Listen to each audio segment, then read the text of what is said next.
Awesome. So I just want to tell you guys, anytime you want a speaker to fly to Hawaii and come speak to you, I know it's a terrible imposition, but I'm happy to come do it. So I'm really, really glad to have you guys all here today. Thank you for coming. This is a particularly fun opportunity for me because this is a meshment of a lot of worlds that I love all at the same time, which is a speaking opportunity I rarely get. So as a CPA, I welcome all the accountants here in the School of Accountancy. As a CEO of a business, I'm excited to see the Management School of Business here. And as a person of faith, it's a lot of fun to speak at a university where I can speak freely about the way that faith has impacted me. So I want to first introduce myself. As they mentioned, I am a mother of 5. My oldest just left on a mission. He's still in the MTC in Provo, hopefully leaving for Bolivia shortly. And our youngest just turned 4 years old and is in preschool right now. My husband, our COO, is also in the back, the cute guy in the glasses, a little nerdy looking, but very charming. And then a little bit about our business. So Ledger Gurus was founded about 5.5 years ago. We have 45 employees across the United States. Our business model is that all of our employees work from home. As I talk about my story a little bit more, I think it'll become more obvious why that's the business model that we have. But basically, we have employees from all the way from the east, all the way to the west. We actually had an employee on this island until just recently.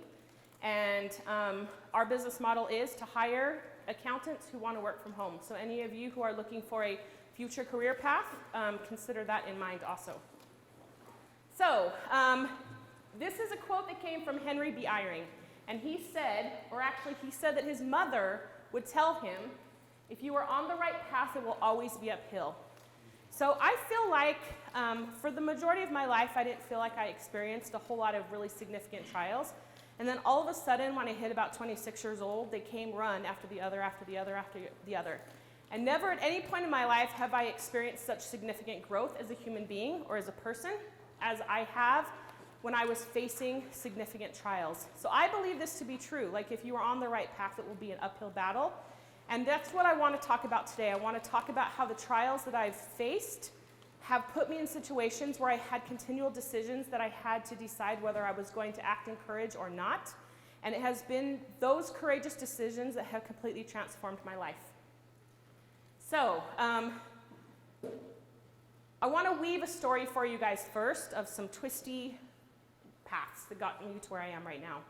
So when I was about 26 years old, at the time I was just a young mother. I had 3 little kids, 5 and 3 and 9 months old. I had been married about 7 years. And all of a sudden, out of nowhere, my life imploded, literally imploded overnight. So I found out that my husband, that I had been married to for 7 years, not this guy, by the way, he's great, had been having an affair, and he left me and married the woman that he'd been having the affair with. I found out in June that he was having an affair, and he was married to her by October, and they moved out of state and moved to California. So I went from being a stay-at-home mom who really had no education. I certainly didn't have any work experience. When I was in high school, I had worked at Kmart, and I had worked at Arby's, but nothing that translated into meaningful employment that could support my family. And I was suddenly faced with the reality of having to not only be the primary parent, but the primary supporter, the primary provider, and all of this with no warning of any kind. It was a very traumatic time in my life. These are my 3 oldest children now. This is the age they were when I started BYU's accounting program. So what happened is, luckily, not luckily, as I started investigating job options that I had, because not a single one of my kids was in school at that time, the cost for full-time daycare for 3 kids was more than I could possibly earn working anywhere. So like, what I was qualified to do was flip hamburgers or run a cashier, but none of those, cash register, but none of those jobs would allow me to pay enough to even afford the daycare, let alone make any money. So I made the decision to go back to school. Luckily, at the time that I did that, I did have child support for a few years that did help me. I guess child support is long-lasting, but I had child support and alimony for a few years that gave me the financial wherewithal to be able to focus on school if we lived very, very, very meagerly. So I ended up making the decision to go back to school. At the time, I started at a college called UVU. It's a college based out of Orem, Utah, very close to BYU. And it was fun. Like, I had been out of school for a long time, but it was fun to be back in school. I was still young enough that wasn't like weird for me to be there. Nobody knew that I was a single mom. Like I felt like I was amongst peers and they felt like I was one of them. Very few people knew that I was back in school as a single mom. And it was fun. But as my first year back in UVU started winding to a close, I had a cousin at the time who was going to BYU Provo in their accounting school. And that year, despite the fact that I had started in marketing, some of my prerequisite classes had been accounting classes, and it just came naturally to me. It made sense to me. I was good at it. I got good grades. And, I think accounting your brain either like gets it or it hates it. Do you know what I mean? And even if you get it, you still kind of hate it. You know what I mean? No, I don't know what you mean. So like the fact that I got it and that my brain got it, I had a professor say, you should seriously consider switching to accounting. And he kind of said, I had confided to him that I was a single mom, and he had told me, if you go into accounting, it will be more flexible, it will pay better, and I think it will open more doors. So as I started really considering this, I prayed about it and decided that he was right, I should go into accounting. And I started getting this inkling, this little tickling in the back of my thoughts that said, you should switch to BYU. At the time, and still to this day, BYU has one of the best accounting programs in the country. And I was like, if I'm going to go accounting and I'm going to be within 10 miles of that school, I really should switch schools. Now the problem was, at the time, I was, I had found an equilibrium that was working for me, and childcare alone was very expensive, and at UVU they had an on-site childcare that was kind of state supported, that was affordable. My 3 kids could go there. I took evening classes. They could go there, and for the cost of all of daycare for the entire semester was like $280 a semester. It was totally subsidized. BYU did not have that option available to them. Also, despite the fact that I was in classes and I was staying on top of things pretty well, I knew the BYU's program was significantly different. I had a cousin who was in the program at the time, and he was telling me horror stories. He was like, basically, I get to school at 8, I don't leave till 10 o'clock at night. We're not allowed to have jobs. We have to be in group work all the time. It is an incredibly intense experience. And yet, I had this little inkling in the back of my heart that said, you're supposed to switch to BYU. And I didn't know how I was going to make it work financially. I didn't know how I was going to make it work scholastically. I didn't know how I was going to make it work with time. I knew the demands that I was going into, yet I felt that inkling.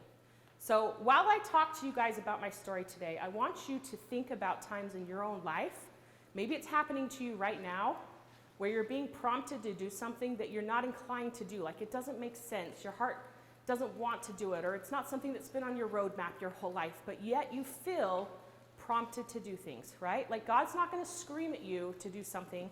He's going to nudge just a little, you know what I mean? And he's going to occupy your thoughts and hearts and minds with something. The way that I know the Spirit is talking to me is because I become obsessed with something that never would have been my idea to begin with.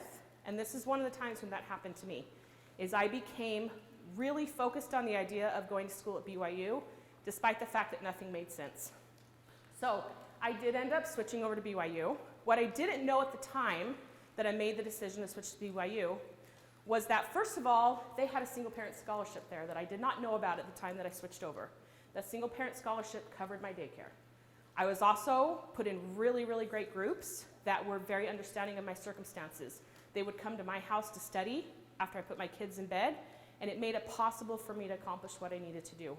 But most importantly, God enhanced my capabilities, enhanced my mind so that I was able to accomplish in a shorter period of time what I needed to accomplish. Despite the fact that I had never been a great student, I hadn't been a terrible student, but I had not been a great student.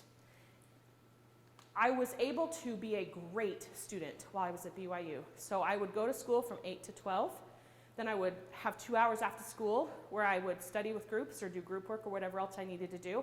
And then I would have to be home to pick my kids up from the daycare because I couldn't afford daycare past 2 o'clock. And then I would be a mom and be a mom and be a mom until I convinced my kids that it was bedtime at 6 o'clock if I could, 7 or 8 if they were being difficult. And then I would study long into the night, 2 o'clock in the morning, day after day after day after day after day. What I wasn't doing was wasting time. Like, I carried my backpack with me everywhere I went. If I was in a doctor's appointment waiting for one of my children to see a doctor, I was studying. If I was sitting in a line at the DMV, I was studying. Like, I had a backpack that accompanied me everywhere, and as a result, I was able to accomplish what I needed to accomplish. I did end up graduating from that program. Sorry. I was one of the most highly recruited students coming out of that program. I had offers from all big four and 2 local firms as well. And I ended up working with KPMG for a while and then working with a local company called Squire. And that education completely changed my life. And the reason why that's true is because at the time that I started that program, I was broken, I was heartbroken, I was devastated, my confidence had been killed. I had no education, I had no work experience. I had no reason to think that I could succeed at anything.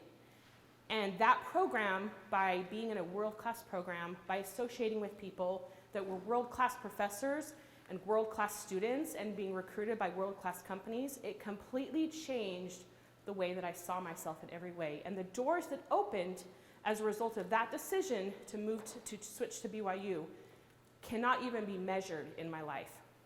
And the point I want to make first of all is men and women who turn their lives over to God will find that He can make a lot more out of their lives than they can. He will deepen their joys, expand their vision, quicken their minds, strengthen their muscles, lift their spirits, multiply their blessings, increase their opportunities, comfort their souls, raise up friends, and pour out peace.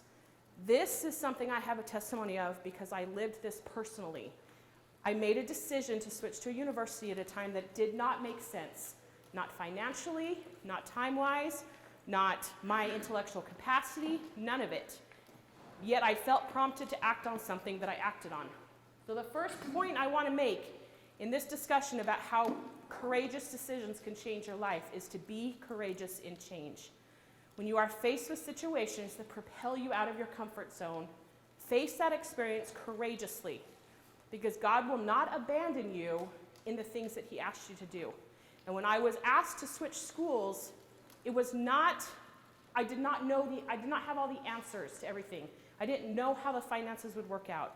I didn't know how I would survive the scholastic intensity. I didn't know how all of that would play out. But I took an act of faith, made a courageous decision, and it changed everything for me. So let's fast forward a couple years. Not a couple years. So as I was graduating, I met this really great guy, Steven in the back, like I said, cute, little nerdy with the glasses on, who's now our COO and is the best husband in the entire world. So he and I met just as I was getting ready to graduate from BYU and got married, and we then had these 2 adorable children together, which took us from a family of 5 to a family of 7. Now I have to say, this picture is hanging on my wall at home, and my son hates it because he thinks it looks like him and his little sister are like girlfriend and boyfriend about to kiss. And he's not wrong, right? He's not wrong, but it's still a really, really cute picture. So these little guys are now 6 and 4 years old, and they have been a lot of fun to add to our family. So now I'm going to take you guys on the journey of how I went from being a CPA to a CFO to a CEO, which was again fraught with a lot of terrifying experiences in my life and walking into the unknown in a lot of ways. So I left school. I took a job in a public accounting firm right as I got married. At the time that I got married, really what I wanted more than anything in the entire world was my life back. Like, I felt like my life had been taken from me and the rug had been pulled out from underneath me. And I really just wanted to be a wife and a mother again. And luckily, Stephen was very supportive of that. And so I ended up moving to a local accounting firm that was very flexible and very willing to be accommodating. And they basically would let me work like a crazy tax person during tax season and then cut way, way, way back on hours. But about a year into that, I had basically become kind of obsolete at work. Like I was not really doing anything meaningful. I was only working about 5 hours a month. I was doing hardly anything at all, which I was very happy with. I was okay with that, but I felt like I hadn't been asked to get an accounting degree for no reason, right? Like, why in the heck was I prompted to go get an accounting degree just to do nothing with it? And I started to kind of think like there's got to be something I can do with my accounting degree. Well, around that time, a company that I was working with, I was doing some QuickBooks consulting, suddenly went from being a small little company to being a very successful construction company overnight. They went from having just a few $100,000 in revenue to many $1 million overnight. And they really needed a CFO. And when they came to the accounting firm that I was working with, and they said to them, you should consider having an outsourced CFO, she said to them, okay, but only if I can work with Brittany. I was the only person that she knew at that firm, and they came to me and they said, will you be the CFO for this construction company? Now, I would like to remind you that at the time this opportunity came to me, I now had the equivalent of probably half a year of full-time work experience. It was nothing significant at all. And those of you who are in the accounting space know that to go from basically a brand new graduate to CFO is a leap of irresponsible almost, like to take that on, right? So I went to the firm that I was working with and I said, I'm really scared to do this because it feels like it's way, way, way, way, way over my head. And if I do this, I need to be like mentored and supported, and I need you guys to like check in with me and see how things are going. And they were like, yeah, sure, yes, we'll support you. Well, to them, this was just one more of many engagements that they sold that looked like that. But for me, it was a huge step into the unknown to act as their CFO. And to be quite frank, that company did not support me. They kind of forgot about me. And that's okay, because what ended up happening is I found myself as a CFO and realized that despite the fact that I was young in my career, I had really great instincts. And if there's one thing that I've learned through this journey, it's that instincts matter, I think, more than experience. And if you can find an area where you have really great instincts, you will rise much more rapidly than you otherwise would if you can play to where your natural instincts are. So I accepted this job as the CFO of this construction company, and we had a very successful year.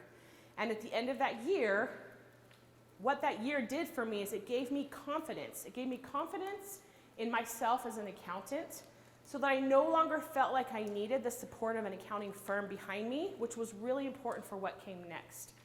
Because what came next was that I went to an accounting conference where they suddenly painted the picture of the way that the accounting world was changing and how everything was moving to the cloud and how it had become possible for people in the accounting space to work entirely from home. And remember how I told you that when God talks to me, he talks to me by having an idea take over my mind and heart in a way that it doesn't let go, right? That's exactly what happened to me. I was sitting in this class at this accounting conference, and I suddenly became aware of the fact that the technology had become such that I could now employ other people who could work from home. And the idea of starting an accounting firm took over my heart and soul in such a compelling way that I couldn't sleep, I couldn't talk about anything else, I couldn't think about anything else, and I drove my husband crazy, talking to him about ins and outs and what if this and what if this, and modeling it out and talking about it. But what I couldn't do was take action. I was terrified. Now, here's what you need to know about me. I never saw myself as an entrepreneur. I never saw that in me. And the idea of starting a business, like the idea of becoming a CFO, like the idea of switching over to accounting school, terrified the heck out of me. Yet, the idea took hold of my heart and soul to such an extreme degree that I literally could not get the idea out of my head. So, God again took action. Basically what happened is I had a company reach out to me and ask me if I would be their accountant, just as I had another friend of mine from college reach out to me and say, hey, I just had my first baby. I'm looking for something more flexible. Do you have any idea of some accounting jobs? She just asked me. And so all I did was match that company that had just asked me to be their accountant with my friend who was looking for a job. And I basically said, if this doesn't work out, you can have the client. And that was it. We were off and running. And it started slow. It started very, very, very slow. But we were going. Now, what you need to know about this is that I had no business starting a business. Not only did I have no job experience of any kind, remember, Walmart, no Kmart, and Arby's, but I had no work experience post-school either, except for a very, very, very part-time accounting job, the equivalent of basically half a year of full-time work. Well, actually, at this point, by the time I'd been CFO for a year, I had basically 1 year of full-time work that I'd gained over a period of about 3 years. So as far as like my resume saying that this was a good idea, that this was something that would succeed, I had no business starting a business. And yet, this is something I really believe. God doesn't call the qualified, he qualifies the called. So what happened to me is I got a serious lesson over a very short period of time on everything business, right? Like I had to learn to sell, I had to learn to market. Honestly, when we got our first accountant, I didn't even know what accountants did. Like I knew how to teach someone how to use QuickBooks, but I didn't know what the day-to-day activities in the accounting system looked like. I had been an auditor. I knew how to tell somebody if like their inventory number was off based on reports. I had no idea how to create those reports, had no idea how to create inventory functions, had no idea how to run bills, had no idea how to invoice, had no idea how to run payroll, had no idea how to do any of that. In fact, my first employee's name was also Brittany, and her and I would sit and visit together, and we would say, I don't know what we do for our clients. And she'd say, I don't know either. And yet, we would show up in their office and do something, and we learned little by little by little by little by little, we learned. And across so many different areas, we learned.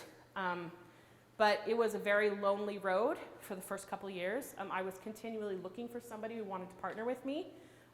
There's this children's book called Are You My Mother? And it's basically this little duck that walks around everybody and says, are you my mother? Are you my mother? And everybody's like, no, I'm not your mother. That's what I was like my first couple years in business. Are you my partner? Are you my partner? Are you my partner? Because I was so terrified of doing it myself, because I was so in over my head. I really cannot state that strongly enough, just how much I was in over my head during that point in time. So the second thing I would say to you is be courageous in challenges, because there was a couple of big things that happened that had I said no to, never would have led to the next step. So number one, I said yes to being a CFO when I had no business doing it. Number two, I said yes to starting a business when I had no business doing it. And I truly believe that each of those opportunities were put in my path as a direct stepping stone to get me to where God needed me and wanted me to be. But it required courage to say yes. And that has made all the difference for me. So, the next part of the story is where the real trauma for me starts. So, I wanted to own a business like I wanted a shot in the head. As in, I didn't want it, right? Like, I wasn't an entrepreneur. I felt like this idea was thrust upon me. I felt like I was being asked to do something I didn't want to do. You might remember, I also just wanted to be a mom. Do you guys remember? Like, my life had been taken from me, life restored, and I just wanted to be a mom. So when I felt this compelling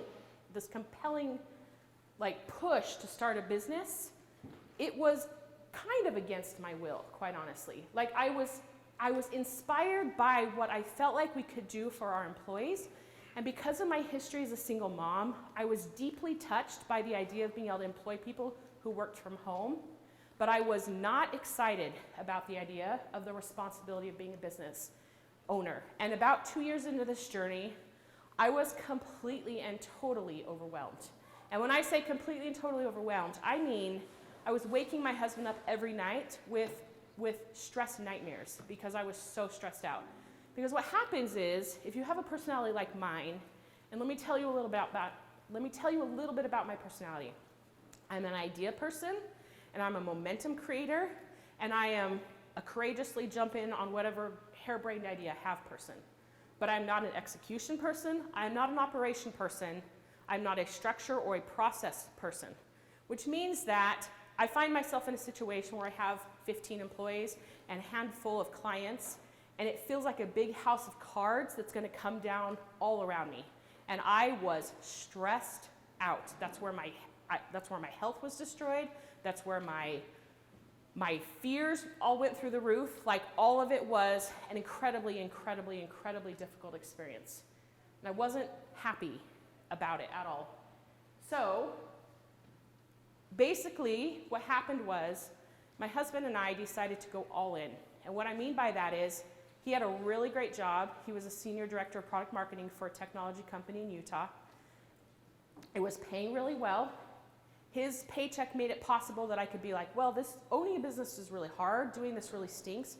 But I could just quit any moment I wanted to because he makes enough money. Like, the only reason I'm doing this is because I feel like God told me I had to, but I really could quit any moment. These are the things that kind of kept me, like, committed to the path, okay? And at the time when I was, like, literally losing my mind, Stephen and I discussed it, and I said, I can't do this anymore. Like, I have to stop. And he said, or what if I quit my job and joined you? And I was like, okay, that feels incredibly irresponsible, but please, yes. You know what I mean? Like, please come save me from my terrified self. You know what I mean? Like, I was so overwhelmed. Now, where I was really inexperienced and really struggling, he had years and years of corporate America experience. He had years and years. Plus, his brain just does this stuff. Like, his brain just, like, thinks in processes, thinks in structure, thinks in all of these ways that my brain didn't. He was a perfect balance to that. So, despite the fact that financially it didn't make any sense at all, despite the fact that at the time that he left his job to come join me, we were $250,000 a year in revenue, which was definitely not enough. In fact, it was that our entire revenue for the year was approximately what he made in his job before he left his job to come join me. And it was a huge sacrifice for us to give up a consistent, stable, well-paying job to come jump into my dream. Now, another thing I just have to say is that those of you who are not married yet, I was married to a man before who abandoned me and left me for someone he was having an affair with. And I married a man who was willing to give up his career to buy in completely to my dreams. Does anyone in here think I upgraded just a little bit? Right? Yeah. He's a really, really great man. Really great man. Right. So he left his job and came to join me. And it was literally a race against time for us to get to a point where the business was producing enough revenue to pay us before we ran out of savings. Because the really great thing about his really great job that he'd had is that we had been saving money for the years, I guess it was about 3 years leading into that he'd had this really great job, and we saved like crazy during that period of time. So we went all in. So what happened when, he's so cute. What happened when we went all in? Year one, just before he joined me, so first year in business we did $70,000. Second year in business we did $250,000.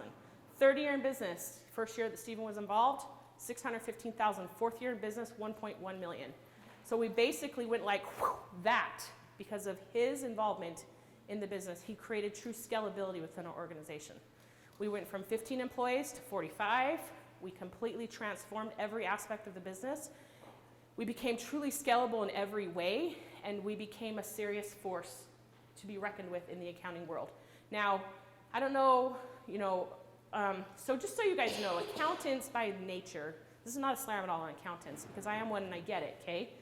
But we are not great entrepreneurs typically, right? Like, that's not the side of our brain that we're strong on, right?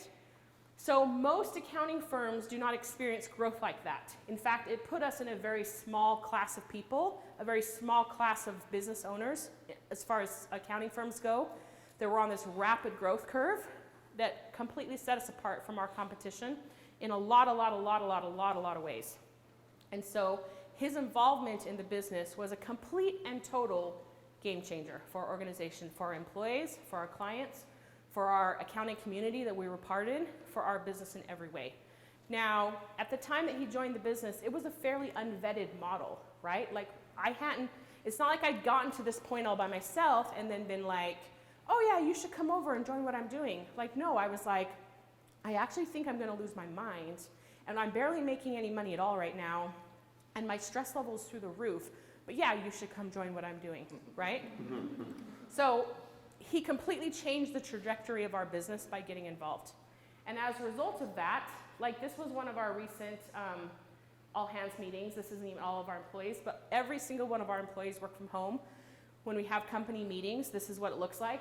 Children on laps, people in their pajamas, no makeup on. Like, it's a no judgment space. It's a come how you are, and your children come how they are. Diaperless, like, however they look, bring them. So this is the culture of our business, and it's been a really, really great experience. This is a picture of me teaching at a big, huge conference called QuickBooks Connect a couple of years ago. And the way that I ended up teaching in this conference was yet another example of going all in and facing your fears and having courage in moments that are terrifying. So along this journey, one of the things that I always wanted to do was speak. I don't know why, I just love this. Well, I'll tell you why I love this. I love this because I'm an extrovert, and when you're speaking, when you're publicly speaking, you get to like connect with an entire room full of people simultaneously, which is such a thrill. Like, it's so much fun. It's so much fun if you're an extrovert. Well, not every extrovert, but I really love public speaking. It's something I really enjoy. And we would go to these conferences we would go to several of these conferences every year, and I would think, this is so cool. I would really love to speak at these conferences. Not only do I feel like at that point, like, just to give you an idea of the impact Stephen had on our organization, before he took over, this is how I hired people, okay? I would be like, hey, I really need a new employee. I'm like sending out Facebook please, smoke signals, like whatever I gotta do to try to get people in the door. And then I would sit down and I would have lunch with them, and if I liked them, I'd offer them a job over the table. Like, that was how it worked, right? Before Stephen got involved and took over HR. And he completely transformed the HR department. Well, him and a really great lady he was working with, who was our director of operations, transformed our HR. And now what it looks like is you go to our website and you apply, and then you have to take a intelligence test, and then we email back and forth with you a couple times to see how responsive you are, and then you go through a series of interviews. And it is a rigorous process. And we have hundreds of people apply every year, and we are very thorough in our interviewing process. And that was just one example of the way that he completely transformed the way that we were doing everything about our business. So not only was I like, you know what, genuinely we have some good things we could talk about, but also I just think it's fun to speak. So what happened was, I was at a conference, and I had gone to see this class, I'd gone to this speaker, and heard him speak. And a couple days later at the same conference, he sat next to me in a class that I was attending. And I kind of struck up a conversation. Hey, your session was really great, good job, I like what you shared, blah, blah, blah, blah, blah. He leans over and he says, hey, I noticed that you're using a program that I was using called Teams. And it's a program, it's kind of like Slack, designed to let teams collaborate with each other easily. And he's like, I'm teaching a class on Slack this afternoon at this conference, but I'm a team of one, and therefore I have nothing really valuable to say about this program. Would you mind just doing maybe like a 5-minute, just, hey, this is what it's like to use this program. Can I just call on you and have you just like talk about for a second, like, oh yeah, this is how our company's used it and it's been great, blah, blah, blah, blah, blah. And I was like, sure, no problem. So in the very moment he asked me to do that, I had, for the rest of the day, like just download into my head all day long to the point where it was incredibly aggravating, all the things that I would say, like if someone asked me about Teams. Like, what would I say if somebody asked me about Teams? All day long, I'm like, oh, I would probably say this, and I would say this, and I would say this. And you know what else people really need to know? They need to know this. When I showed up to kind of, because he wanted me to do like a sound check with him about an hour before the presentation, he said to me, I really don't want to do it. Will you just teach it? And keep in mind, this was a conference, the largest accounting conference in the country. Thousands and thousands of people attended these conferences. It was a huge honor to be asked to speak at one of these conferences. Very, very, very hard to get into. And out of nowhere, he asked me if I would teach his session for him with 1 hour of preparation time. Now, I can't even convey appropriately the level of fear that I felt in my heart, and yet also a sense of peace. And the peace that I felt was, if you will do this, if you will have the courage to do this, it will open doors for you. And so I did. I spent the next hour incredibly stressed out, like preparing a presentation as fast as I possibly could, and then I taught that presentation. And because that went very, very well, I have been now asked to speak at every single large accounting conference ever since that session happened.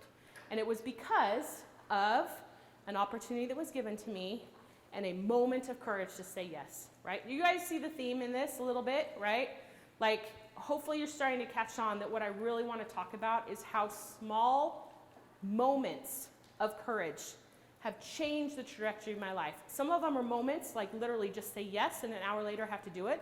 Others are moments of courage that I had to see through, like, yes, I'll apply to BYU Provo. Yes, I'll switch schools. Yes, I'll make all that happen. Yes, I'll start a business. Yes, I'll convince my husband to leave his job. Yes, I'll support him while we starve to death. Like, I didn't pay him anything for like 2 years after he left his job. Do you know what I mean? Like, it took us time to get to a point where we could support ourselves.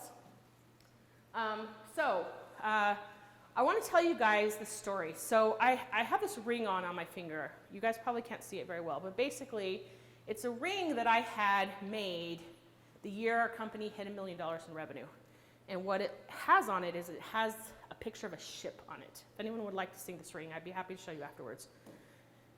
But I had this ring made because in the year that we hit $1 million in revenue, this story of Nephi building a ship became very meaningful to me. And the reason why is because nothing in the scriptures leads me to believe that Nephi was a shipbuilder in his life before the wilderness, right? Like, I kind of get the feeling like he was a rich son of a merchant maybe, like definitely not shipbuilders, right? And yet, when he went into the wilderness with his family, he was asked to build a ship. And that, not just a ship, but a ship that would carry his entire family across the ocean through terrible storms, right? When he didn't know how to make tools, he didn't even know where to get the stuff to make the tools. He knew nothing about where to start with that. That's exactly how I felt when I felt prompted to start a business. That's exactly how I felt. I didn't know how to market. I didn't know how to get new customers. I didn't know how to price stuff. I didn't know how to sell to them. I didn't know how to hire people. I didn't know how to establish processes. I didn't even know what accountants did for businesses, despite the fact that I was an accountant. The only thing I had going for me was a world-class education, and I was too big of a fool to know any better. Actually, that's not true. I did know better. I was willing to be courageous. Those are the only two things I had going for me, a world-class education, and I was willing to be courageous. And to me, the experience of having God show me how to be a business owner and how to be a CEO of an organization that grew that fast and grew that successfully and has been as big of a success as it is, was an absolute testament to me of what Nephi experienced when he was asked to build a ship. And it is that, like, I'm sure we could all recite the scripture, right? Like, I will go and do the things which the Lord hath commanded, for I know that the Lord giveth no commandment unto the children of men, save he shall prepare a way for them, that they may accomplish the things which he hath commanded them. Now, I have not said that scripture in about 10 years since seminary got over, which would be more like 20, right? But that scripture is one of the few that just stays in my mind. And and I have experienced the reality of that in my life over and over and over and over again, which is this: if you will be open to change, if you will be courageous in change, if you will be courageous in being challenged, and if you will be courageous in the commitment to whatever it is that you've been asked to do, your life will be irrevocably changed through that process. The last thing I want to talk about really quick is leaning into friction. So, does anyone know who Ryan Smith is with Qualtrics? Maybe. In Utah, he's a pretty big deal. He owns a company called Qualtrics that just sold to SAP for $8 billion. He's a guy in his late 30s right now. And he gave the commencement address at BYU's business school in 2019. It's a great talk. You should look it up and listen to it. It's on YouTube. But he talks about leaning into the friction. He said at every single step he's had along the way in building his billions of dollar business, that he experienced friction. They still experience friction. Every step along the way, they've experienced friction. And I have experienced the very same thing. Just because I made the decision to move to BYU didn't mean that it was easy for me, didn't mean that, my kids were cooperative about going to bed early when I wanted them to, didn't mean that I always got good grades on my tests, but it did mean that I would be supported if I made the decision to do what was right and to try to follow up on what I felt prompted to do. In closing, before we start with questions, because Ann did say I had to leave question time, right? I know, don't worry. It's on my mind. I want to tell you guys a story that I experienced a miracle that I experienced while I was a student at BYU. So, in BYU's accounting program is very intense, especially a year that they call the junior core. And it's the year that people aren't allowed to have jobs, and it's a very intense experience. And the way that they test is that every few weeks or so, I think like 3 times a semester, you have basically a test week where you have the equivalent of like midterms in every single one of your classes that entire week. And it's a very intense period of time. And I had a big financial accounting test on Monday morning started at 7 in the morning, which meant that I had to leave my home by 6 in the morning to like go to the campus. BYU campus is not like here where you can like kind of park pretty close to where your class is. You have to like hike from the boonies to your class in the freezing cold, uphill both directions in the snow. You know, you've heard this story, right? So I had to leave very early the next morning. And Sunday morning, I was really behind on studying. And I was the primary chorister for our ward at the time. And I really, really, really, really wanted to skip church. And the reason why I really wanted to skip church is because I could send my kids to church and they could be like babysat by primary for several hours. Remember, church was still 3 hours. So I could have 3 hours worth of time to study. And all it would require is for me to get a substitute for my calling, being a primary chorister. The idea of going to church, wrestling with my kids for the first hour, and then doing the one-man show and dance for the next 2 hours, all the while the stress of the test the next day on my mind was incredibly, incredibly overwhelming. And I can't remember if I couldn't find a substitute or if I just decided not to try to find a substitute. But I distinctly remember telling God, okay, like, well, honestly, I don't think I showed up very happily. I don't think I was like happy and chipper about going to church and doing my calling that day. In fact, I distinctly remember crying and telling the children that I had a big test the next day, and then maybe when they woke up in the morning to get ready for school, they could pray for Sister Lemke so that she could succeed in her test. And I had so many parents tell me afterwards that their children had prayed for me that day. It was very sweet. But what happened was that night when I came home and I studied and studied and studied, at midnight I needed to go to bed because I had 6 hours of sleep before I had to go take the test. And I had left one part of my test left that I hadn't studied for, a part on consolidations. And the reason why I hadn't studied it is because it had been part of the last midterm, and I felt pretty confident about it, and I felt like I felt pretty good about it. But when I opened up the part on consolidations to study, I could remember nothing. Not even like, oh, I'm just not as confident. No, I didn't even know where to start. I could remember nothing. And I basically said to God, I needed 3 more hours today to relearn consolidations clearly. I would like to remind you, right? Conversations with God always go well when you start with that. I would like to remind you, right? But that's exactly how it went. I said, I would like to remind you that I went to church today and I did my calling. And I was a mother today to the extent that I could be, and I need 3 more hours to study, and I don't have it.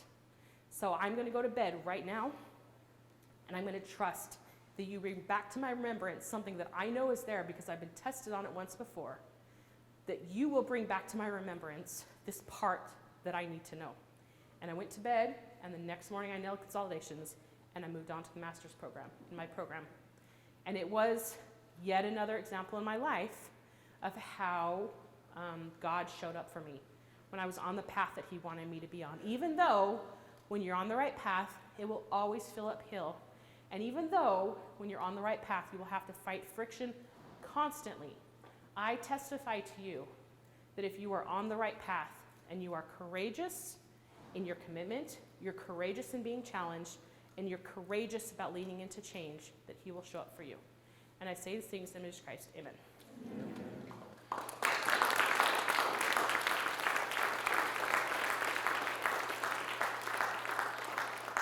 So, what questions do you guys have? We have about 15 minutes. Oh, go ahead. Don't we all love Brittany? Oh my gosh, I love you. We have been talking about her coming for a really long time because I knew you guys needed to hear this story. So just know if you came tonight and chose to be here, I feel really like you needed to hear her message on purpose because Thank you, Ann. she's amazing. I am friends with her because my awesome husband grew up with her awesome husband, and then we get to be awesome friends together. So she's really amazing. So learn everything you can from her. Wouldn't it be fun if she came and taught here sometime? Oh my gosh, I would love that. So much fun. right? But please ask your questions, that's all. I really never do this, but I just Thank you, Anne. Thank you. Thank you. So what questions do you guys have? Yes, go ahead. Mentioned some of your instincts when like, everything was like you in a tight squeeze with Tracy. What were some of those instincts, or what did it get you to do? So let me come a little bit closer. So you said I mentioned some of my instincts, and then say it again. The instincts that you mentioned that help to Oh, instincts, business instincts. Oh, good idea. Good question. So how did I mentioned that it turned out that I had good business instincts. And I stand behind what I said, that the people within our organization, I can tell the ones that are going to become our future leaders at Ledger Gurus because they have good instincts. And they're not always the most experienced people. In fact, they're often not the most experienced people, but they are the ones who have good instincts. So what do good instincts look like? Are you asking specifically how you would know you have good instincts or how to see good instincts in someone else? Both. Okay. So this is how I knew I had good instincts, is when I sat down to do something, I just felt like when I became a CFO of a company. Even though I didn't know all the ins and outs of an accounting business, I knew what he needed to do to be successful as a business. Like I understood just innately business and what they needed to do to change in order to succeed as a business. I knew what financial things they needed to be watching. They were a construction company, so I knew they needed to be doing like estimates and project managing against those estimates and job costing against those estimates. And I just knew. It's like and within other industries, I've just been able to identify quickly. So if you find yourself easily able to do something that other people struggle with, and sometimes it's not obvious that you have this, because sometimes if something is super, super easy for you, you don't even realize that it's not super easy for somebody else. Like it's so easy for you, it doesn't even occur to you that it's really easy for you and that it's not easy for everybody else. So when it came to advising businesses on how to be successful financially, it was really easy for me to talk to them about how to succeed financially. And it wasn't until I hired employees that I was like, oh, this is not easy for everybody. And same thing with speaking. Like that day that I stood up to speak the first time, when I had that like surprise incident, when I stood up to speak, I felt this like confidence wash over me, even though I was terrified. So if you find yourself in situations, and despite the fact that you don't have the experience to succeed at it, you feel confidence wash over you and you find yourself able to just act, I call it acting to your genius, right? Like I was able to find that when it came to, I have really good business instincts, I was able to act to my genius easily within that space. That's a good question. And as far as identifying it in other people, when I'm working with my employees and I see them take initiative with a level of confidence that I would not expect given their experience level, I know I'm seeing something ingenious in them. And within our organization, we often try to find ways to put people in a role where they're working to their genius, and I think it's part of the reason our business has succeeded so much. So we had an accounting manager who was not a great accounting manager, but she was really, really, really great with her clients, and she understood accounting, but she just blew up budgets left and right. Like she just couldn't do the accounting well enough and fast enough to be a good accounting manager. But her clients loved her because she formed such good relationships with them. So we ended up extracting her as an accounting manager and putting her into business development instead, where all she does is build relationships with people, and she's playing to her genius now, and she's very successful in her role. So that was a great question. Does anyone else have any questions? Yeah. So you talk about being courageous in challenges and saying yes to things that you know will be hard. Has there ever been a time where you said yes to something and then you realize down the road that this is not something I should have said yes to? Oh, If yes. so, how did you find that out and what did you do? Yeah, that's a good question because, like, interestingly enough, failure doesn't really frighten me very much because I'm kind of what frightens me is the stakes getting bigger. So like, I would say jump into something, say yes to something. If it doesn't work out, it doesn't work out. Like, I wasn't afraid of failing as a business owner because I didn't want to do it to begin with. Do you know what I mean? Like, this was your idea, not mine. And in fact, a lot of times during the first year, I would be like, I have no idea how to do this, but I would just like to remind you this was not my idea. It was yours. And if you want this to succeed, you better come up with some ideas on this real fast. So I would say don't be afraid of jumping into things because when I have failed, it's been early on in the journey, and you grow from those failures, right? I wouldn't invest a whole lot of time and effort and pain into something until you know that either you're being prompted to do it, you're playing to your genius, or it's somewhere along your path, right? Like, everything else, don't be afraid of just jumping in. Like, I'll tell you, case in point, 2 years ago, I joined a roller derby team, okay? I was like, you know what? I'm quite overweight. It is time for me to lose weight. I know what I'll do. I will get on roller skates. I broke my ankle, not just broke it, shattered it within 1 hour of joining that team, my first practice, 1 hour in. Colossal fell, right? Colossal fell. But maybe I wasn't actually called to join a roller derby team. Do you know what I mean? So I would say all the time I jump into stuff. I am the queen of ideas. In fact, part of the reason why Stephen didn't take me that seriously when I said I want to start a business is because I'm like constantly throwing new ideas at him. I'm like, you know what we should really do? We should build a mini home community. That's such a great idea. Like, I throw crazy harebrained ideas at him all the time, and half of them I actually do launch into trying.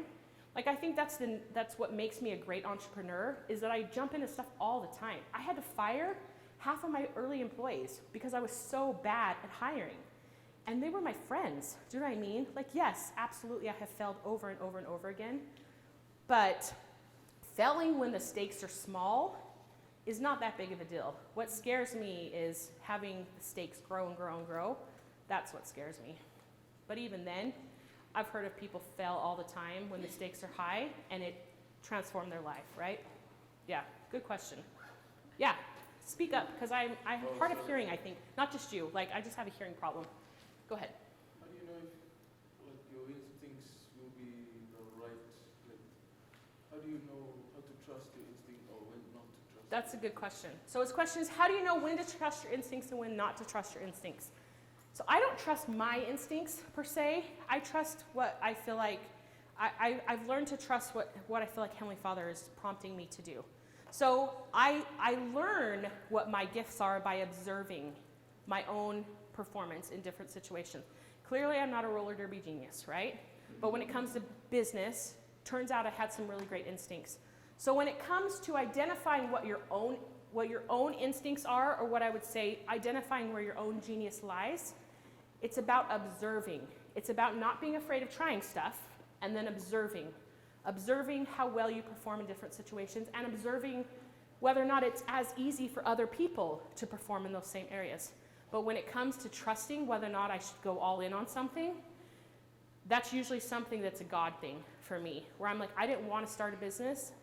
I felt very prompted to do it. So you've also got to learn to listen to that voice. On our way here, on the flight over, I listened to this amazing movie called Harriet. Has anyone seen that movie? Oh my gosh, it was so amazing. So there's this part, it's about Harriet Tubman, right? The conductor on the Underground Railroad. And there's this amazing part in the movie where she has escaped from slavery, and she feels really prompted to go back for her family. Now remember, after you've escaped from slavery, you have a price on your head, right? Like, they want you back bad, and it is not a safe place for her to go back to the very town where she left from to go to try to find her family. But she felt really, really prompted to do that. And she did, she left. She left and she went back, and what she found that she didn't necessarily know before she went back is that she had a gift for listening to God.